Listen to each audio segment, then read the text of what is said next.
자세입니다. 명절에 대한 성도의 자세.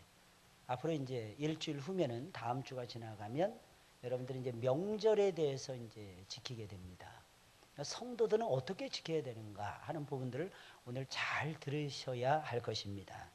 해마다 명절이 되면, 이맘때가 되면 아마 지금부터 걱정이 되시는 분들이 분명히 있을 것입니다. 어떻게 처신해야 할지 곤란할 때가 많습니다. 특별히 불신 집안에 사는 성도들은 제사 문제, 그리고 가족, 친척, 전도 문제, 이런 것들로 인하여 큰 갈등과 혼란을 겪기도 합니다. 추석은 음력 8월 대보름을 일컫는 말입니다.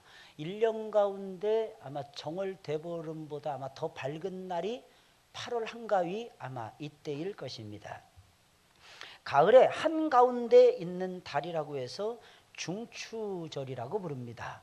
원래 초추, 중추, 종추, 가을을 세 달로 나누어서 생각하는데 그 한복판에 있는 절기라고 해서 추석월이라고 부르다가 나중에 중추절 내지는 한가위, 그리고 또 줄여가지고 가을의 저녁이라고 불러서 추석이라고 부르는 것입니다. 이 순수한 우리말로는 한가위라고 부르는데, 한이라고 하는 말은 크다라고 하는 뜻이고, 가위라고 하는 말은 가베에서 나온 말입니다. 원래 가운데라고 하는 뜻이에요. 가운데. 그러니까 가을의 가운데. 그 다음에 제일 시원한, 이제 여름이 다 지나가고 추수를 다 한 다음에 제일 풍성함의 한가운데. 그래서 한가위라고 순수한 우리말로는 그렇게 부르는 것입니다. 원래는 신라 시대에 이 추석이 명절이 시작이 되어졌는데 두 가지 행사를 보통 했다면 설, 그 다음에 단오와 더불어서 3대 명절에 속하는 것이 추석이었습니다. 두 가지를 했는데 한 달 전부터 여자들의 배짜기 경합이 벌어진다고 합니다. 여자들의 배짜는 경합이 벌어져서 이 날에 시상을 했다고 합니다. 그리고 이 날에는 모든 오곡, 모든 양식들을 전부 다 거둬들인 다음에 너무너무 푸짐하고 너무너무 풍성하니까 이 날에 잔치를 벌였다고 합니다. 그러니까 옛날에는 뭐 제사 지내고 처음 시작할 때는 이런 것들하고는 하등의 상관이 없었더라는 것입니다. 가을 추수를 끝내고 햅쌀과 핵과일로 그러다가 조상들께 감사하는 마음으로 차례를 지나며 조선시대에 들어온 다음이었습니다. 이웃과 더불어 따뜻한 마음을 나누는 절기로 바뀌어지게 되었습니다. 이 추석의 의미와 차례를 지내는 것이 우리 그리스도인들에게는 큰 문제가 아닐 수가 없습니다. 추석은 영어로는 The Korean Thanksgiving Day라고 부릅니다. 이것은 무슨 말이냐? 한국의 추수감사절이라고 하는 뜻입니다.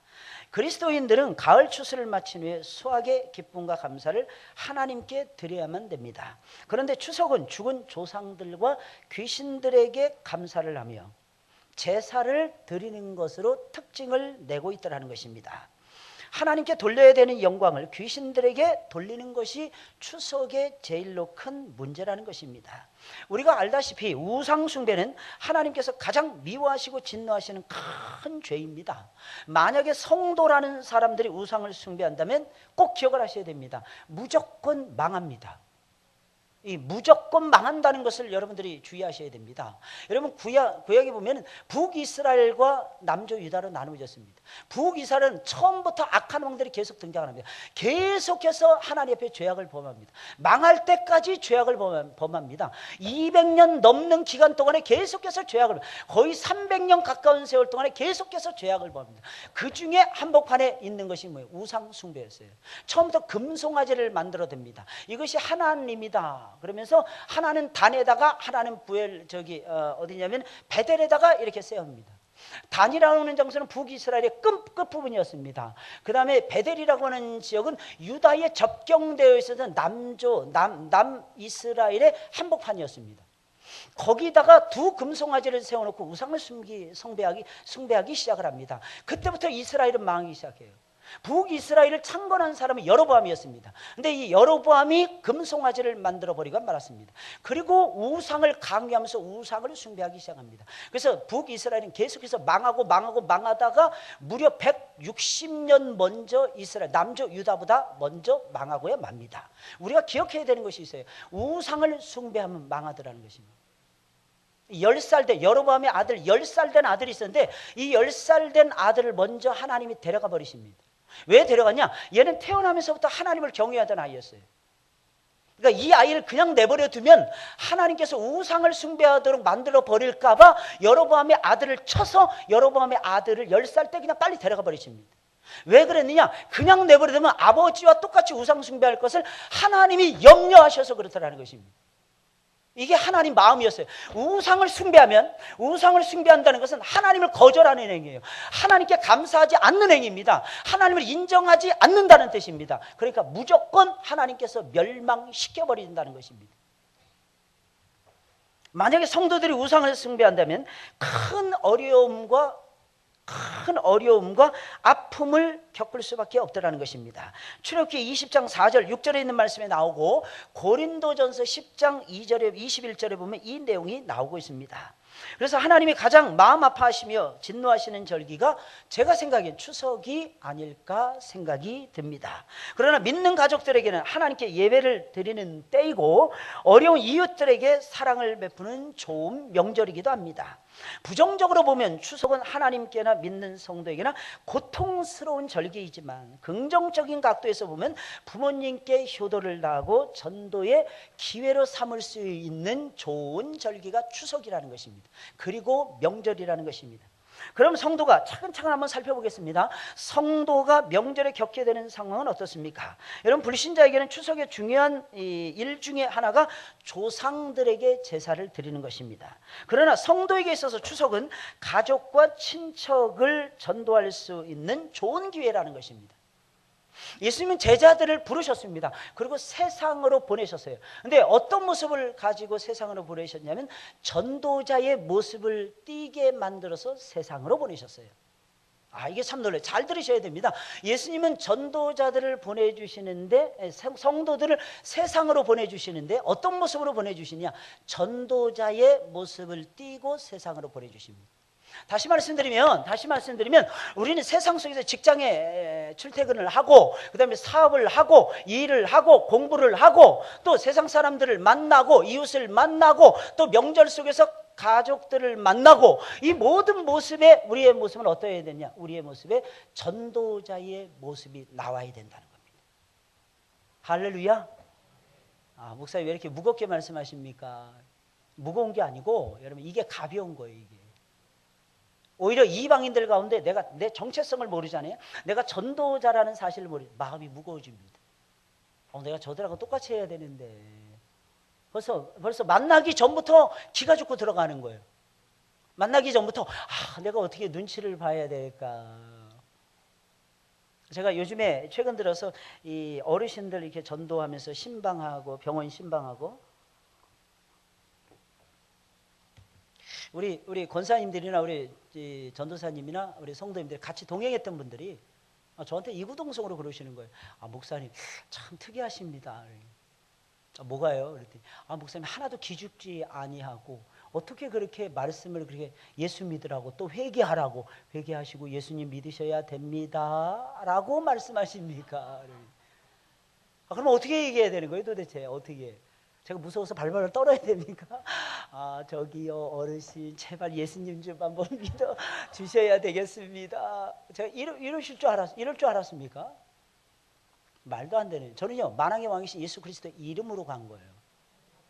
제가 우리 장로님들이 안수 집사님들이 교육을 실시를 하십니다. 제가 우리 장로님들에게 부탁드리는 말씀이 그거예요. 여러분들은 당회장의 권위를 가지시고 강의를 하셔야 됩니다. 여러분들이 예수 그리스도의 권위를 입으시고 강의를 하시는 겁니다.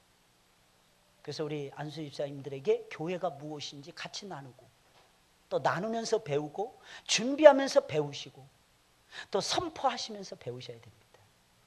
이유가 뭔지 아십니까? 우리는 예수님을 믿는 하나님의 종들이기 때문입니다. 이 사실을 놓치지 마세요. 여러분들은 세상의 대사로 가는 것입니다. 하나님이 여러분들을 세상에 보내주신 거예요.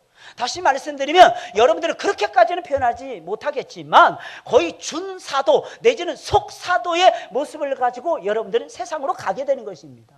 가서 뭐 하는 것입니까? 가서 그들의 죄를 책망해 줘야죠. 가서 그들의 삶이 잘못되어 있다는 것을 가르쳐 주셔야죠. 그리고 바른 삶이 무엇인지 가르쳐 주셔야죠. 용기가 있으셔야죠. 지혜가 있으셔야죠. 이 지혜와 용기를 누가 주시는 것입니까? 하나님 아버지께서 우리들에게 부여해 주시는 지혜와 용기라는 것입니다. 사랑하는 여러분들, 믿으시길 예수님의 이름으로 축원을 드립니다.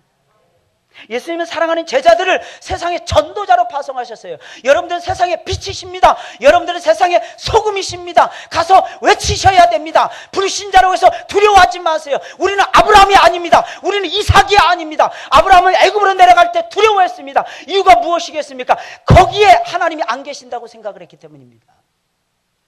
이삭도 마찬가지예요. 아비멜렉을 만나면서 거기에 하나님이 안 계시, 블레셋 땅 그랄 땅에 내려가면서 거기는 이스라엘 땅이 아니라고 생각을 했습니다. 오해하지 마세요. 어디 가나 하나님의 땅인 것입니다. 우리 누구를 만나든지 예수 그리스도의 권위와 권세를 가지고 저와 여러분들은 돌진해 나가야 되는 하나님의 전사들이라는 것입니다. 이걸 너무너무 빨리 잊어버려요. 너무너무 빨리. 인간적으로만 생각하는 거예요. 나보다 형님이신데. 늘 말씀드리죠. 형님이면 뭐? 그분이 예수님을 믿으셔야죠. 내 작은 아버님이신데, 우리 아버님 돌아가시고 남은 유일한 작은 아버님이신데 예의를 다 하세요. 그럼 작은 아버지면 뭐? 언제까지 그런 세상적인 끈앞으로 여러분들이 매서 사시려고 하십니까? 예절은 갖추세요. 예의는 잃어버리지 마세요. 그러나 기억하셔야 되는 것이 있습니다. 그분들도 죄인이라는 거. 예수님 만나야 되는 죄인들이라는 거. 그저 예수 믿는 사람들만 만나면 좋아가지고 신이낭떡으로 입 맞추고 이런 거 좋아하지 마시고, 안 믿는 사람들을 더 불쌍히 여기셔야죠. 안 믿는 사람들하고 입을 맞출 줄 알아야죠. 안 믿는 사람들을 설득할 수 있는 능력이 있어야죠. 이게 크리스티아누스의 모습이 아니겠습니까?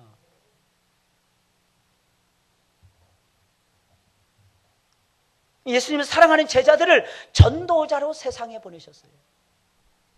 그러면서 보라, 내가 너희를 보냄이 양을 이리 가운데 보낸과 같도다. 다수를 차지하는 불신 세상 사람들을 가리켜서 이리로 표현했어요. 그러니까 무서워하는 거예요. 숫자도 적고 연약한 성도들은 양으로 묘사했습니다. 이리 가운데서 양이 산다는 것은 위험천만한 일이에요. 성도들은 생리적으로 세상에서 핍박을 받을 수밖에 없습니다. 예수님 때문에, 복음 때문에, 하나님 나라 때문에 핍박을 당하고 미움을 당하고 조롱을 당하고 멸시를 당할 때가 있더라는 것입니다. 우리나라도 과거에는 예수님을 믿는다는 것 때문에 옥에도 들어갔어요. 심지어 우리의 선배들은 죽음도 마다하지를 않았습니다. 특별히 제사 문제는 한국의 그리스도인들에게는 가장 고통스러운 문제였습니다. 지금도 이슬람권, 힌두권, 불교권, 공산권에서는 예수님을 믿는 것 때문에 감옥에 가기도 하고 죽임도 당하기도 합니다. 예수님을 믿는다. 이것이 무엇은? 고난을 각오하는 일이라는 것입니다. 고난이 없기 때문에 당당한 것이 아니에요. 욕을 안 먹기 때문에 저와 여러분들이 용기를 가지고 나아갈 수 있는 것이 아닙니다. 고난이 있어요. 핍박도 있다라는 것입니다. 괴로움도 당해야 됩니다. 어떤 때는 왕따 아니 왕따도 당할 수도 있어야 됩니다. 이거 무엇입니까? 우리는 예수님 때문에 살아가는 하나님의 종들이기 때문입니다. 예수님 때문에라면, 복음 때문이라면, 하나님 나라 때문이라, 교회 때문이라면 성도는 언제까지라도 예수님이 다시 오시는 그날까지 환난을 각오하고 핍박을 각오해야 한다는 것입니다. 그럼 이런 고난과 핍박의 환경에서 성도들이 취해야 되는 태도는 무엇입니까? 이런 명절날 취해야 되는 태도가 무엇입니까? 예수님이 이리 때 가운데로 보냄을 받은 양들에게 대처할 수 있는 방법과 도움을 주셨습니다. 한마디로 예수님은 뱀같이 지혜롭고 비둘기같이 순결하라고 말씀하십니다. 구체적으로는 그들을 삼가라 라고 말씀하십니다. 17절입니다. 성령께서 함께 하시며 도와주실 것이니 염려하지 말라 라고 말씀하십니다. 19절 20절입니다. 미움과 고난을 끝까지 견디라. 22절 말씀하십니다. 다른 곳으로 피하라. 심지어는 그렇게까지 말씀하십니다. 23절입니다. 그러면서 전체적으로 예수님 말씀하시는 거예요. 때로는 지혜롭게, 때로는 순결하게 대처하라는 것입니다.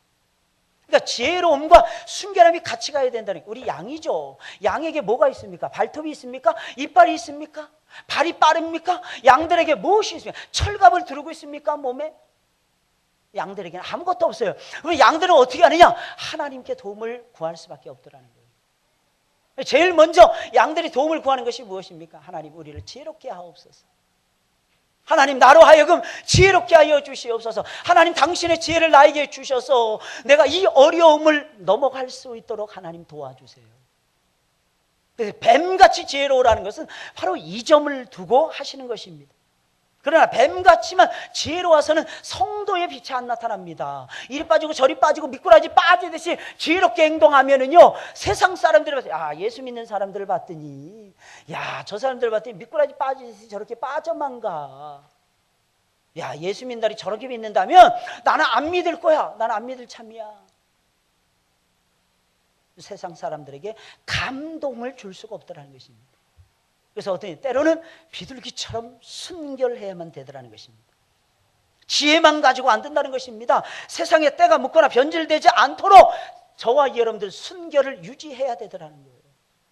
세상 사람들보다 어떤 때는 더 지혜로워야 되는 거예요. 행동하고 뭐 말하고 이런 부분에 있어서 아주 지혜로워야 됩니다. 근데 너무 지혜로운 빠꾸미가 되는 거야. 세상 사람들에게 감동을 못 주는 거야.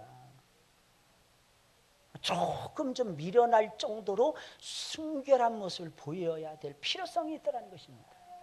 그래서 예수님께서는 말씀하시는 것입니다. 순결하라는 거예요. 비둘기처럼 순결하라는 것입니다. 죄와 타협을 하면 세상의 친구는 될 수 있어도 주님의 참된 제자는 될 수 없습니다. 그러나 여기서 한마디를 더 여러분들이 들으셔야 되는 것입니다. 그러나 세상의 신앙의 순결만 지키려다 보면 자꾸 세상으로부터 멀어져요. 세상으로부터 도망을 치려고 하고 전도의 열매는 맺을 수가 없습니다. 그래서 전도자인 성도에게는 양날의 검과 같은 지혜와 순결이 항상 살아있어야 되는 것입니다. 이게 동시에 움직여져야 돼요. 바로 지혜롭게 하면서 순결하게, 순결하게 하면서 지혜롭게. 할렐루야. 아, 정말 어렵죠? 순결하게 하면서 지혜롭게, 지혜롭게 하면서 순결하게. 할렐루야. 뭔 말인지 모르시겠죠? 하다 보면 알게 돼요. 하다 보면. 명쾌하게 답을 못 드려서 죄송합니다. 아, 죄송해요. 근데 어떤 때는요, 명쾌하지 않는 것이 명쾌한 답이 될 수도 있어요. 아, 좀 역설적이지만 잘 이해하셔야 됩니다. 어떤 때는 시어머니에게 잘 보이셔야 됩니다. 이게 지혜롭게 하는 것입니다. 근데 어떤 때는 무뚝뚝한 모습도 필요하더라는 것입니다. 왜? 시어머니가 잘못된 것을 요구했을 때는 무뚝뚝함도 필요하더라는 것입니다. 이게 비둘기처럼 순결한 것입니다. 무조건 따라가라는 말이 아닙니다. 그러면서 또 동시에 따라가라는 것입니다. 공경하라는 것입니다. 할렐루야. 효를 다하면서도 기분 좋게 해드리면서도 하나님 말씀대로 갈 수 있도록 하라는 것입니다. 이게 뱀처럼 지혜로운 것입니다. 잘 모르시겠죠? 따라서 하겠습니다. 모를 때가 너무 많아. 모를 때가 너무 많다니까요, 여러분들. 아무쪼록 여러분들은 지혜와 순결, 이 두 가지를 가지고 명절을 지나가시길 예수님의 이름으로 축원을 드립니다. 둘 중에 하나만 잃어버려도 여러분들은 진정한 그리스도인의 모습을 잃어버릴 수 있습니다. 이 두 가지가 동시에 가져야 됩니다. 미련해서도 안 된다는 것입니다. 미련해서도 안 된다. 그렇다고 해서 너무 빠꾸미가 돼서도 안 된다는 것입니다. 잘 이해하셔야 됩니다. 지혜와 순결, 게다가 불신 부모, 불신 가정에서 예수 믿는 사람들은 이 명절에 취해야 될 태도, 두 가지 태도, 지혜로워야 되고 순결해야만 된다는 것입니다. 그럼 예수님 때문에 고난받는 성도가 받는 축복은 무엇입니까? 한없는 복을 받습니다. 고난은 참된 성도를 따라다니는 필수품이에요. 필수품. 고난이 없이는 예수 믿을 수 없습니다. 고난이 없이는 전도도 할 수 없습니다.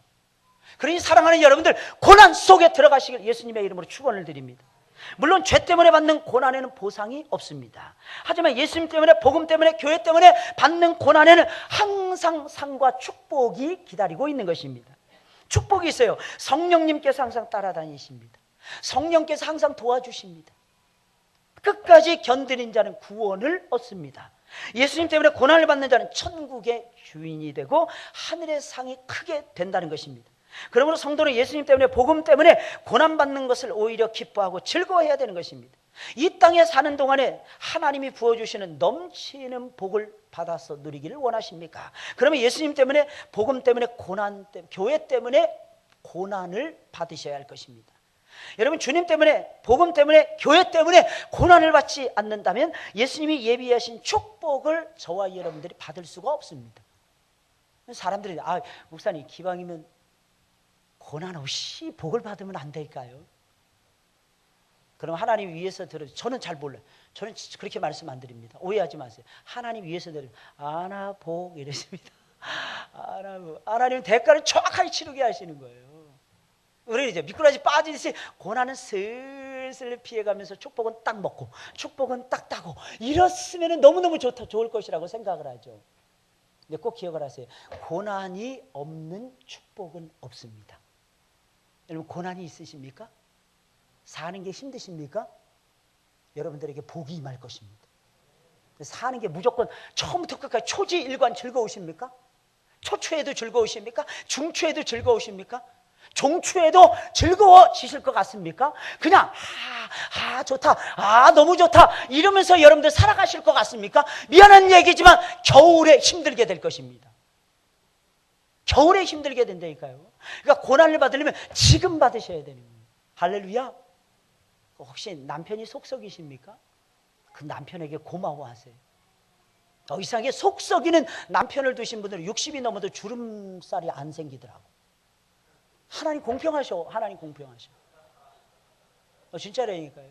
맨날 웃어제끼고 이런 사람들은 주름이 짜글짜글 하는데 너무너무 신기해. 이게 너무너무 신기해. 속썩이는 남편 있잖아요. 속썩이는 남편 때문에 막 미치고 환장하고 막 그냥 홀딱 그냥 인생 그냥 포기하고 싶고 막 그런 사람들 60이 넘어가도 50도로 보입니다.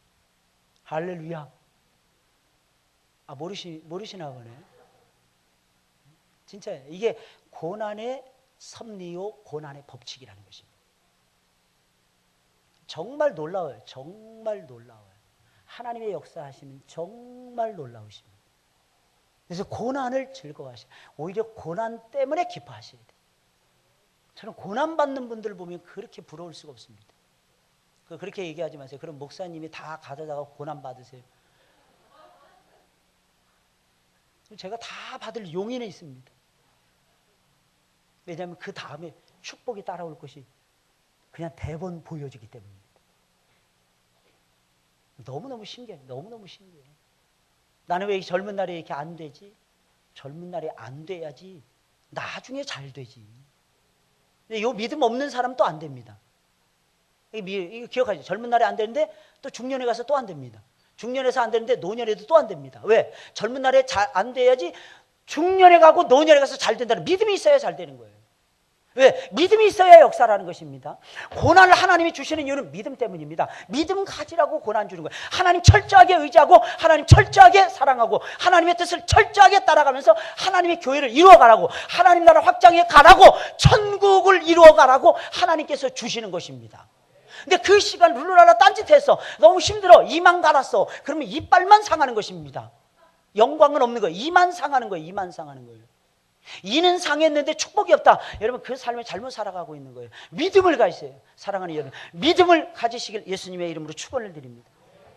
아직도 고난이 두려우십니까? 그렇게 많은 고난을 받았는데도 아직도 고난이 상대하기가 힘든 적입니까? 그러면 고난을 축복이라고 생각을 하세요. 생각을 바꿔보세요. 고난이 축복이라는 거예요. 믿자, 더 믿자, 더 열심히 믿자, 더 지혜롭게 믿자, 뒤로 물러서지 말자, 침륜에 빠지지 말자, 안 될수록 하나님 붙들자. 사랑하는 여러분들, 이 믿음 가지시고 승리하시길 예수님의 이름으로 축원을 드립니다. 이 정도는 돼야죠. 목사님 너무 어려워. 이거 제일 쉬운 겁니다. 이게 어렵다면 신앙의 입문도 못한 거야. 이거 신앙의 입문도 못한 거야. 뭐가 어렵습니까? 고난을 즐기시라는 거예요. 축복을 즐기지 마시고 고난을 즐기시는 거예요. 축복은 나누세요. 축복은 나 혼자 즐겼다가는 나도 망하고 주변에 있는 사람들 다 망가뜨립니다. 근데 고난을 즐기세요. 내가 즐기는 모습을 딱 보이잖아요. 그럼 옆에서 죽어가는 것들이 발떡발떡 일어납니다. 미안합니다. 것들이라고 표현해서 참 미안한데 어쩔 수 없어요. 죽어가니까. 목사님 고난을 안 겪어보셔서 저만큼 고난 겪은 사람이 있으려고. 저는 지금까지 48년을 살아오면서 아기 때부터 지금까지 고난의 연속인 것 같습니다. 저는 정말 진정으로 하나님 앞에 감사해요. 왜냐하면 저에게 고난을 주신 것에 대해서 너무너무 감사합니다. 저를 하나님이 찔르시는 것 같아요. 저라고 해서 사실은 뭐 밤기도 하고 싶겠습니까? 저도 기운 쭉쭉 빠지는데 하고 싶겠어요? 희천 형제 하고 싶겠냐고. 한번 5일 연타해봐. 1시간 반 동안 미친 듯이 인도해봐. 기운이 쭉쭉 빠져요. 그나마 어떤 성도님이 저한테 개소주를 해줘가지고 지금 버티는 거예요. 제가 지금 난생 처음 개소주를 먹으니까 이 효과가 나타나는 것 같아요. 할렐루야. 제가 그랬어요. 웬 개소주냐 그랬어요. 받으면서. 이런 거 안 먹는다고. 드셔야 된다. 여름 나시려면 목사님 이거 드셔야 된다. 근데요 진짜 그 효과를 권사님들 아시죠? 그 효과를 이제 보는 것 같아요. 확실히. 할렐루야. 할렐루야.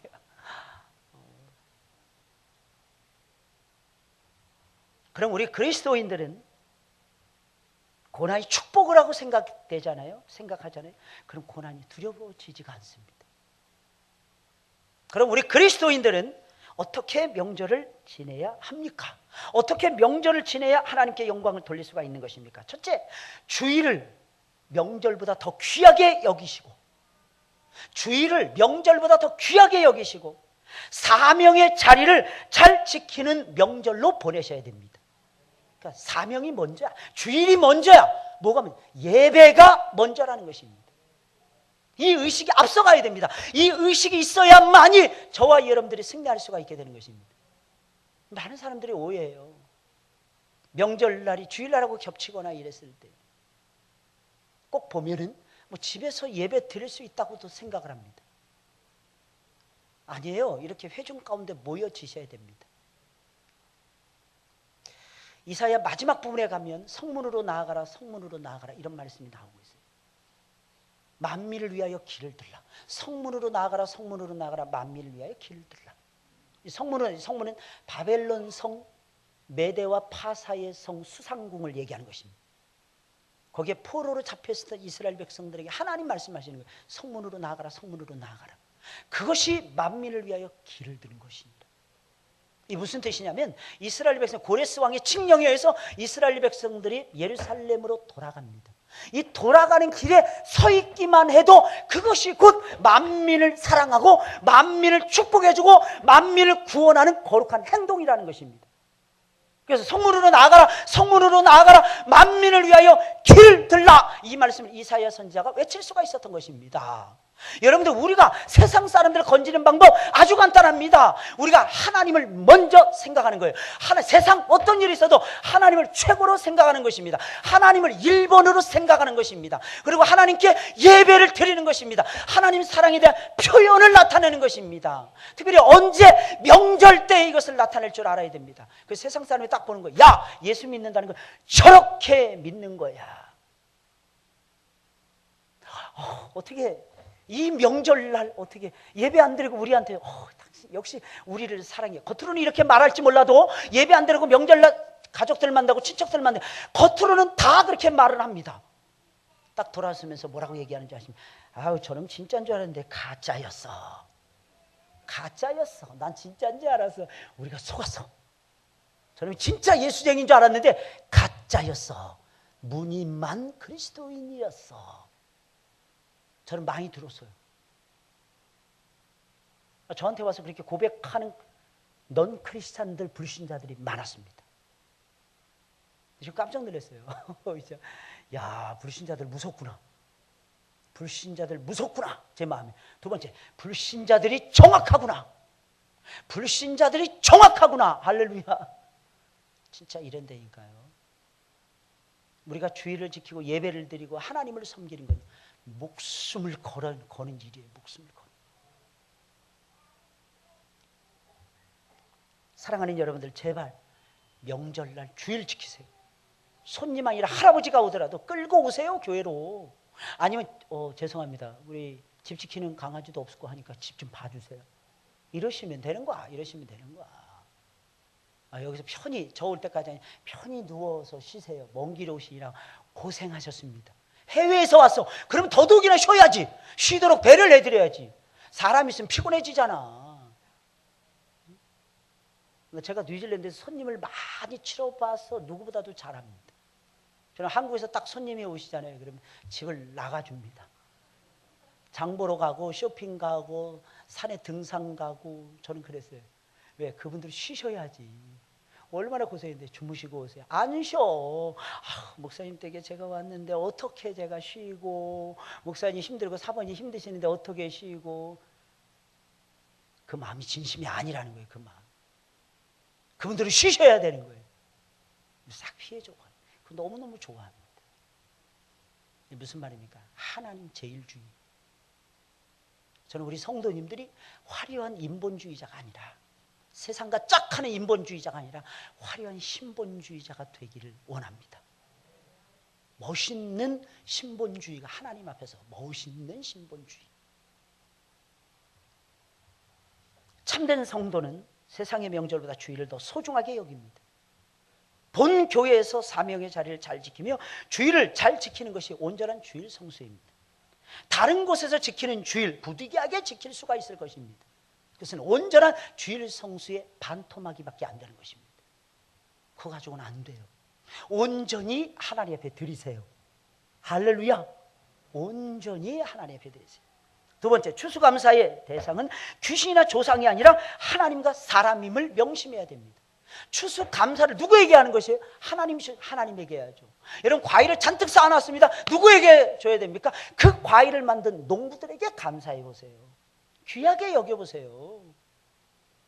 그 대상이 누구냐는 것입니다. 조상들이 아니라는 거예요. 귀신들이 아니라는 것입니다.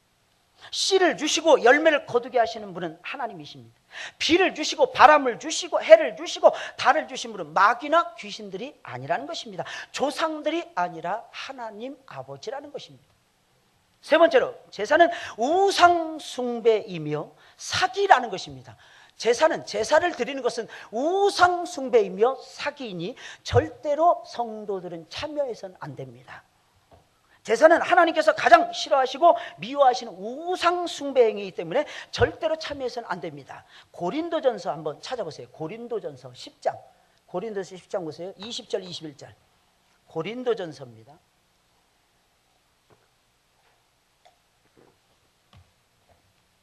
(10장) 20절 21절입니다. 자, 다 같이 한번 읽어볼까요? 시작. 예, 뭐라고 되어 있어요? 이방인의 제사하는 것은 귀신에게 하는 거예요. 조상에게 하는 것이 아니라는 거예요. 그 다음에 이어서, 원래 제사는 누구에게 하는 것입니까? 하나님. 근데 하나님께 하는 것이 아니다라는 거예요. 그 다음에 이어지는 말씀 보세요. 다 같이 시작. 귀신과 교제하는 것이 되더라는 것입니다. 이런 자가 되는 것을 원치 아니하노라. 다 같이 시작. 너희가 주의 잔과 귀신의 잔을 겸하여 마시지 못하고 주의 상과 귀신의 상에 겸하여 참여치 못하리라. 아무리 조상들을 생각을 해서 제사를 드린다고 해도 그것은 조상들에게 하는 것이 아니라 귀신들에게 하는 것입니다. 나는 지금 조상들을 생각해서 하고 있더라는 거예요. 근데 조상들에게 하는 것이 아니라 귀신들에게 하는 거예요. 이 귀신들은 오해하지 마세요. 죽은 조상들이 아닙니다. 마귀와 함께 타락한 천사들입니다. 마귀와 함께 타락한. 그러면 마귀가 어떻게 우리의 과거, 귀신들이 죽은 조상 흉내를 어떻게 낼 수 있습니까? 여러분, 마귀와 귀신들은 지나간 일은 정확하게 다 기억을 하는 것입니다. 어느 집에 숟가락이 몇 개가 있고 어느 집에 밥공기가 몇 개가 있고 그 집안에 언제 누가 죽었는지조차 전부 다 아는 것이 귀신의 장난질이라는 것입니다. 그러니 사랑하는 여러분들, 그런 것에 넘어가지 않기를 예수님의 이름으로 축원을 드립니다. 우리는 지각이 있는 하나님의 백성들이 되어야만 되는 것입니다. 그러니 제사에 참여해서는 안 되는 것입니다. 제사는 복 받는 짓이 아니라, 제사는 두 번째 말씀, 제사는 복 받는 짓이 아니라 저주를 받는 짓거리라는 것입니다.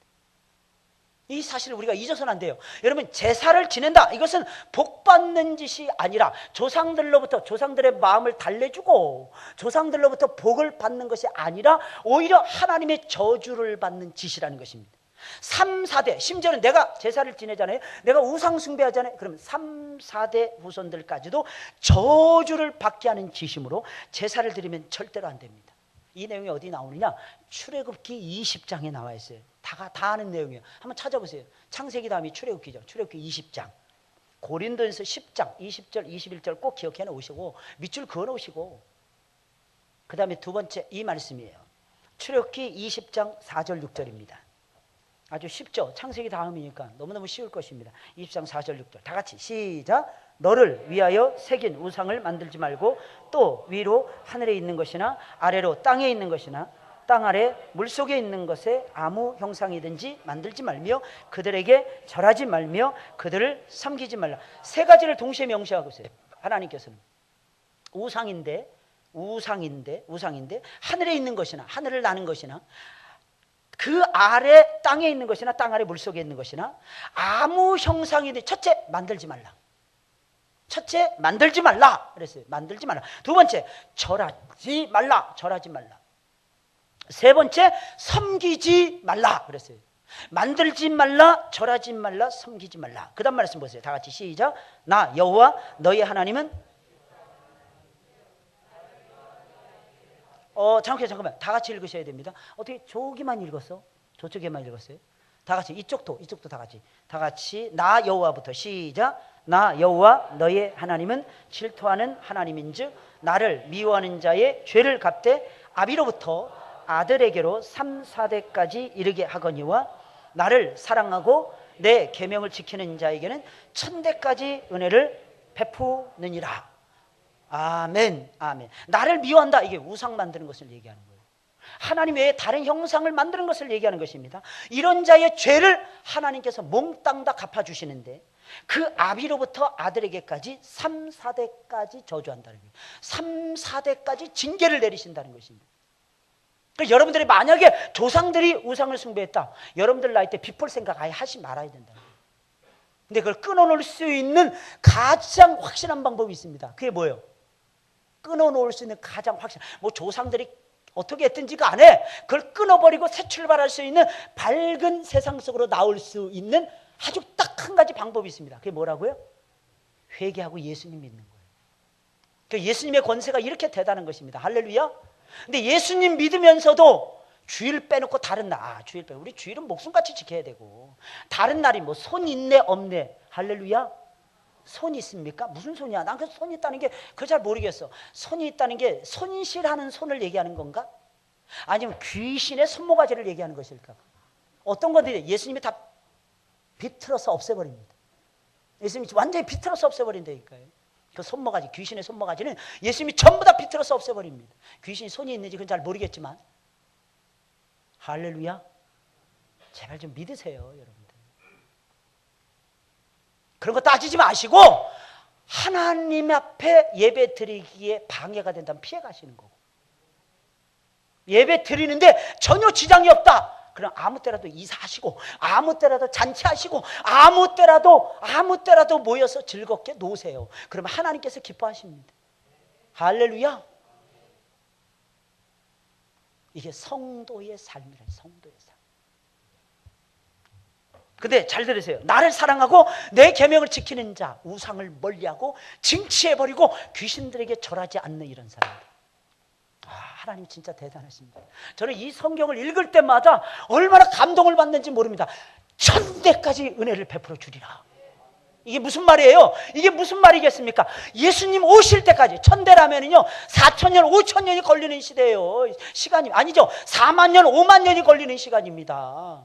한 세대가 30년 40년 잡고, 1000대라면 무궁무진한 세월을 인류의 문명사보다 더 긴 세월을 얘기하는 것입니다. 무슨 말이겠습니까? 하나님만 사랑하라는 거예요. 하나님의 계명만 쫓아가라는 것입니다. 내가 너희들의 인생, 너희 후손들의 인생, 후손들의 그 후손들의 인생까지 내가 책임져 주리라. 할렐루야. 이게 복음이에요. 이게 복음입니다. 따라서 할까요? 목사님, 그건 구약이잖아요. 그럼 알아서 믿으세요. 알아서 믿으시라니까. 저 답답해 죽겠어요. 어떤 사람은 마태복음만 믿어야 된다는 사람도 있어. 나는 목을 치고 싶어. 왜 그럴까? 마태복음 5장, 6장, 7장만 산상수훈만 믿어야 되겠다. 죽이고 싶어. 진짜 죽이고 싶어. 목사가 그런 말을 하고 신학자들이 그런 말을 하면 죽이고 싶어요. 창세기부터 계시록까지 살아있는 하나님의 말씀입니다. 저는 어디를 펴도 좋더만. 계시록이 무섭습니까? 죄 많이 지은 사람 무서워요. 계시록이 한없이 무섭습니다. 구약의 말씀이 무섭습니까? 하나님의 징계가 두려우십니까? 빨리 회개하세요. 빨리. 죄의 업보를 잔뜩 싸들고 살아가니까 무섭지. 안 무서울 수가 있나. 근데 예수님 딱 믿고 성경 읽으니까 나는 하나도 안 무섭더만. 하나님이 징계를 내리신다니까, 벌을 주신다니까 할렐루야가 막 나오더라고. 나는 왜 그럴까요? 내가 벌을 안 받아서 그게 아닙니다. 날 사랑하시는 하나님의 은혜가 너무 커서. 내가 이렇게 많이 죄를 범했는데도 내가 죽지 않는다. 내가 죽지 않고 살아있다는 것이 그렇게 좋을 수가 없습니다. 그리고 앞으로는 예수님 믿으니까 하나님이 나에게 부어주실 은혜가 얼마나 클까. 이게 막 보여지는 거예요. 이게 보여지는 거예요. 세 번째로 제사에 대한 얘기입니다. 그래서 제사는 사기입니다. 뭐라고요? 제사는 사기치는 거예요. 거짓입니다. 그렇기 때문에 절대로 드려서는 안 됩니다. 제사는 결코 효도가 아닙니다. 죽은 조상들은 우리에게 올 수 없습니다. 우리를 도울 수 없습니다. 사람이 죽으면 믿는 자는 천국에 가고 불신자는 지옥에 떨어집니다. 요한복음 3장 16절, 누가복음 16장에 본 거지와 나사로의 비유를 통해서 우리가 확연하게 알 수 있는 논리 아니겠습니까? 그리고 그 다음에 죽은 후에는 다시는 기회라는 것이 없습니다. 돌아올 수 없습니다. 제사 음식 먹을 수 없습니다. 제사는 조상을 가장한 귀신에게 드리는 것입니다. 진짜로 제사 자리에 조상이 온다고 믿고 드린다면 조상을 가장한 귀신에게 사기를 당하는 것입니다. 뭐 한다고요? 귀신에게 사기를 당하는 것입니다. 진짜로 조상이 그 제사 자리에 온다라고 믿고 그 제사를 드린다면 귀신에게 사기당하는 것입니다. 좋으시겠죠? 뭐 사람에게 안 당하니까 뭐 귀신에게 당하니까 돈 몇 푼 안 뜯기니까 괜찮을 것 같죠? 인생 전체가 뜯깁니다. 인생 전체가 뜯긴다니까요. 우상 숭배하고 귀신에게 절하고 제사 드리면 망합니다. 100% 망합니다. 멸망의 길로 인생 전체가 뜯깁니다. 영원히 뜯겨버립니다. 이게 얼마나 무서운 일입니까? 그렇지 않은 줄 알고도 제사를 드리면, 귀신이 안 온다 하는 것을 알고 제사를 드리면 조상과 다른 사람들에게 사기치는 것입니다. 내가 사기치는 것입니다. 하나는 첫 번째는 귀신이 나를 사기치는 것이고, 두 번째는 내가 세상 사람들을 상대로, 귀신을 상대로, 조상을 상대로 사기를 치는 것입니다. 부모님이 드시지도 못할 음식을 잔뜩 차려놓고 나중에는 자기들이 다 먹어치우는, 지들 입으로 다 먹어 들어가는 해괴망측한 짓거리를 반복해서 행하는 것입니다. 그러면서 나는 효도를 합니다 하니까 사기죠. 효도를 하지 않으면서도 나는 효도를 다합니다. 죽은 자를 향해서 도리를 다합니다. 사기치는 겁니다. 살아계실 때는 선물 하나도 안 드리고 찾아뵙지도 않다가 돌아가시고 난 후에는 죽기 살기로 모여서 제사를 드립니다. 효자인 척합니다. 이건 명백한 사기죄입니다. 저는 확실하게 사기라고 봐요. 진정한 효도는 돌아가신 후에 하는 것이 아닙니다. 제사상에 잔뜩 차려놓는 것이 효도가 아닙니다. 살아계실 때 찾아뵙는 거예요. 살아계실 때 용돈 드리는 것입니다. 내 용돈 떼서. 지인은 100만 원, 200만 원 쉽게 쓰면서 용서하시고 들으세요. 부모님에게 10만 원 드리면서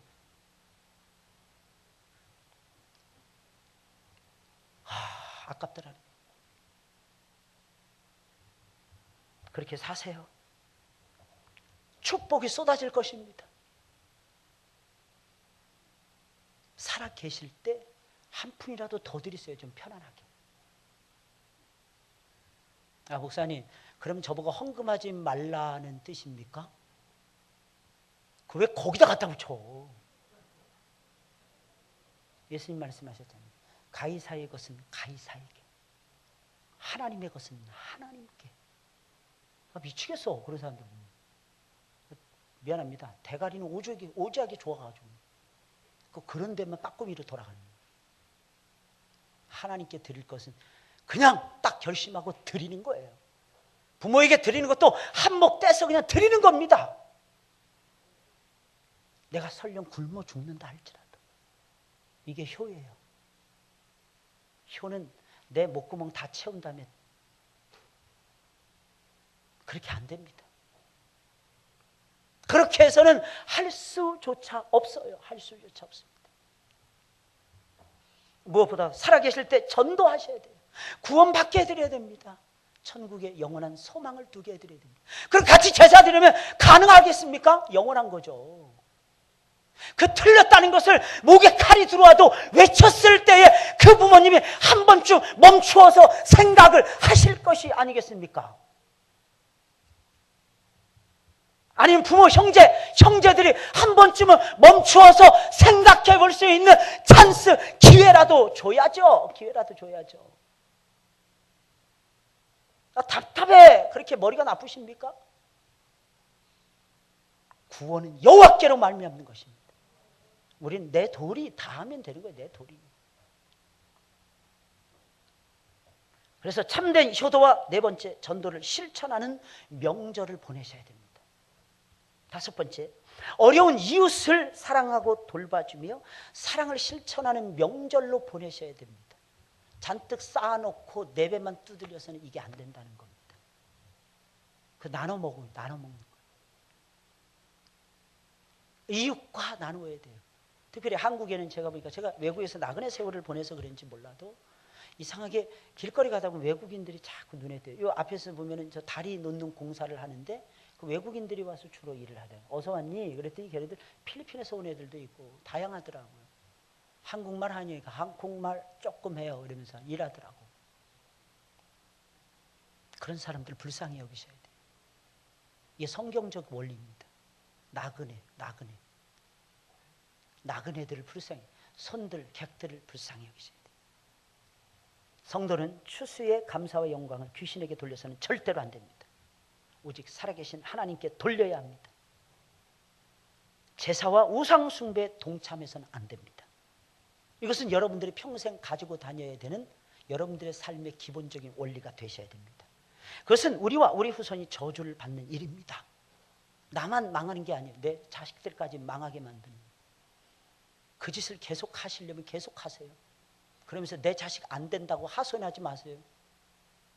저한테 기도 부탁은 하십시오. 그럼 제가 기도해 드릴 테니까. 그러면 그 축복은 저에게 올 것입니다. 그 저를 위해서 기도하는 게. 하나님께 기도하면 지혜를 주셔서 피할 길도 주시고 이기게도 하십니다. 전도할 기회로 삼게 하십니다. 추석을 효도와 전도와 이웃사랑의 기회로 선용하시기 바랍니다. 영혼 구원의 열매와 가족 사랑의 기쁨이 넘치는 명절을 지내시기를 바랍니다. 뱀같이 지혜롭고 비둘기같이 순결해서 성도 곧 전도자의 사명을 잘 감당하시길 바랍니다. 그리하여 이 땅에서도 복을 받고 하나님 앞에 가셔서도 큰 복을 누리시는 사랑스러운 우리 하느님께 식구들이 되시길, 성도님들이 되시길 예수님의 이름으로 축원을 드립니다. 할렐루야. 이번 명절에 꼭 그렇게 지나가세요. 그래서 미리 이 설교를 해드리는 거예요. 제가 한 2년 가까이 지켜보니까 이 설교가 꼭 필요하겠더라고요. 우리 성도들에게. 혹시 이 자료를 원하시는 분이 있으시면 전사님들에게 부탁을 하시면 카피해서 나눠드리겠습니다. 여러분들 평생에 좀 한번 사 먹으세요. 지침으로. 어떠한지 지침으로. 우리가 예수 믿는다는 것은 축복의 길로 들어서는 것을 얘기해요. 예수님 멀리한다는 건 축복과 멀어지는 것을 의미하는 거예요.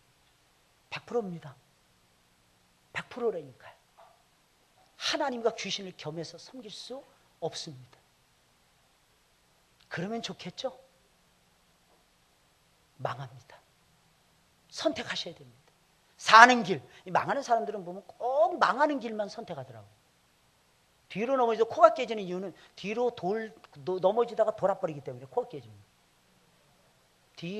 무슨 말인지 이해 못하시는 분들이 많으시네. 뒤로 넘어져 코가 깨시면 뒤로 넘어지다가 10cm 남겨두고 머리를 도는 거예요. 어떻게 될까요? 코가 깨집니다. 안 되는 사람들은 꼭 안 되는 길만 걸어갑니다. 고집스럽게 걸어갑니다. 제발 그렇게 살지 마세요. 고집 꺾으세요. 아까 오전에도 했죠. 자존심 내려놓으세요. 에이 모르겠습니다. 눈 감으세요. 그냥. 요 명절에 식구들 차리고 상을 딱 차리세요. 먹을 음식만 준비하세요. 그리고 기도합시다. 그리고 기도 딱 하는 거예요. 저는 안 믿는 친구들 만나잖아요. 얘네들 만났다 하면 항상 밥이야. 내 밥이야. 기도하자. 먹습니다. 야 반칙이야. 기도하고 먹어야 돼. 목사님 그래야 됩니까? 그래야지. 싹 내려놔요. 기도 딱 해주잖아요. 아 목사님 은혜스러웠어. 야 네가 뭘 은혜를 한다고 은혜스러웠어 그래. 그러면 감동을 먹었다 안 해나? 감동적이었어. 안 믿는 사람 살리는 비법입니다. 근데 믿는 친구들 만나잖아요. 알아서 기도하고 먹어. 저 기도 안 해줍니다. 우리 성도들 기도하기도 목이 터져라고 죽겠는데, 그 사람들을 위해서까지 기도를 해줘야 돼? 무슨 대표로 목사님들 모이잖아요. 저 목사님들, 그거 진짜 싫어요. 목사님들의 기도를 난 받고 싶어요. 목사님들이 기도하십시오. 저는 이렇게 양보를 해드립니다. 왜 나를 시키는지 몰라. 무슨 교육자 원래 나를 시키더라고 간혹 가다 보면. 나 안 시켰으면 좋겠어 나는. 설교를 또 저를 시켜. 저 설교 안 시켰으면 좋겠어요. 정말입니다. 하나님 말씀 좀 듣고 싶어요. 그리고 기도도 받고 싶습니다. 우리 성도님들 축복하기도 힘들고 지쳐 죽겠어 어떤 때는.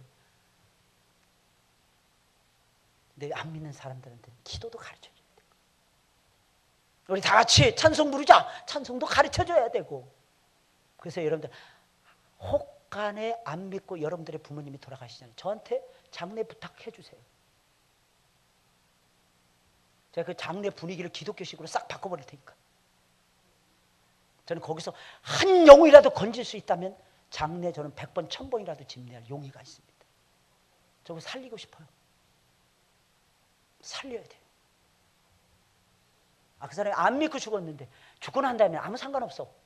기도해 준다고 지옥에서 천당으로 안 오는 거 합니다. 기도 좀 약하게 했다고 해서 천당 간 사람이 지옥으로 떨어지지 않습니다. 우리가 기도해든 말든 그 사람이 이미 가 있어. 신경 안 쓰고 전도하면 돼요. 복음을 증거하면 됩니다. 말씀을 증거하면 됩니다. 안 믿는 사람들이 뭘 알아? 몰라.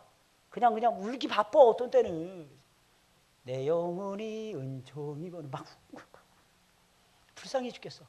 안 믿고 누가 지금 진짜 불쌍해 죽겠어요. 저는 가슴이 통타는. 그러니까 남아있는 사람들이라도 살리기 위해서 장례식을 집례하는 것입니다.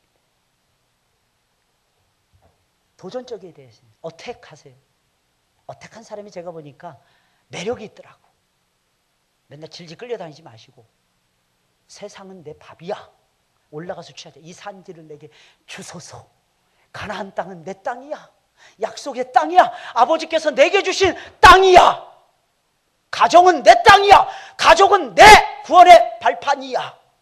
그러면서 외치시면서 여러분들이 이번 명절을 담대하게 지나가시길 예수님의 이름으로 축원을 드립니다. 거짓을 몰아내세요. 사기치지 마세요. 사기 당하지도 마세요. 어떤 사람을 만나든지 당당하게 예수는 그리스도라고 외치세요. 유일한 메시아, 유일한 그리스도, 유일하신 왕, 유일하신 임금님, 유일하신 구주, 유일하신 하나님, 우리를 사랑하시는 예수님 한 분뿐이십니다. 그래서 부모 전도하시고, 가족들 전도하시고, 형제들 인도하시고, 그래서 우리 하늘문교회가 터져 나갈 정도로 오히려 추석 명절에 이 자리가 꽉 차는 영광을 저와 여러분들이 한번 좀 체험해 보시자고요. 안 될까요? 될까요? 역시 된다고 하면, 우리 청년들이 믿음이 좋아요. 청년들 아무 생각 없이 돼요. 그러니까 계산 안 해. 그게 청년기의 특징입니다. 그냥 된다고 생각하는 거야. 왜? 목사님이 강사님 된다고 그랬으니까. 할렐루야. 근데 어른들은 다른 거예요. 해봤어, 안 해봤어. 해보셨습니까? 진짜? 저는 해봤어요. 해보니까 마귀는 딱 대적하니까 아무것도 아니다. 빈 껍데기더라고. 무서워서 주랭랑을 치더라고. 한 길로 왔다가 7길로 도망갑니다. 근데 거꾸로 사는 사람도 있어. 마귀를 쫓았는데 한 길로 쫓았는데 7길로 마귀가 들어와. 망하네. 나 진짜 답답해. 복장 터져. 진짜 누구 말 맞다라 진짜. 왜 그렇게 살아? 왜 그렇게 믿어 도대체? 한 다다음 주 정도에서는 아마 셀장 세미나를 또 할 겁니다. 셀장들이 어떻게 셀을 꾸니, 어떻게 행복하게 셀장의 직분을 감당했는지 진짜 재밌는 이야기 해드릴게요. 기대하시기 바랍니다. 곧 말씀이 옵니다. 할렐루야. 곧 말씀이 온다니까. 말씀이 와야 내가 변하고 삶이 올라갑니다.